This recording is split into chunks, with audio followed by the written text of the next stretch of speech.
এই যে পুতুলগুলো দেখছেন, এই পুতুলগুলোর মধ্যে দেখুন এই পুতুলটা রিজেক্ট হয়েছে, মানে কোম্পানি লোক এটাকে বাতিলে খাতে ধরেছে, যেমনটা আমাদেরকে অনেকে বাতিলে খাতে ধরে।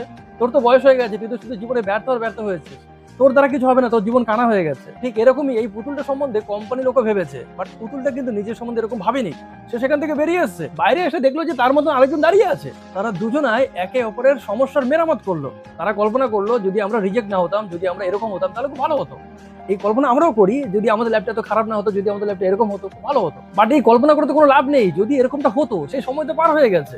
এখন আপনার মধ্যে যে সমস্যা আছে সেটাকে মেরামত করে আগে যেতে হবে, এটাই রাস্তা।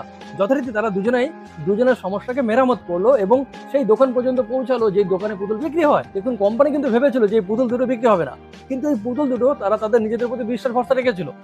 তারা তাদের দুর্বল জায়গাটাকে মেরামত করেছে, তারা আগে গেছে, তারা সেই দোকান পর্যন্ত পৌঁছেছে যেখানে পুতুল বিক্রি হয়। একটু দেরি হলেও কিন্তু পুতুল দুটো বিক্রি হয়ে গেছে। দেখুন আপনাকে নিয়েও সারা পৃথিবীর মানুষ তারা তাদের মতন করে মূল্যায়ন করবে, বাট আপনার সঠিক মূল্যায়ন একমাত্র আপনি নিজেই করতে পারেন। এই পৃথিবীর কোন কোনায় বসে কোন ব্যক্তি আপনাকে নিয়ে কি ভাবে তাতে আপনার কিছু যায় আসে না, বাট আপনি নিজেকে নিয়ে কি ভাবেন এতে আপনার অনেক কিছু যায় আসে।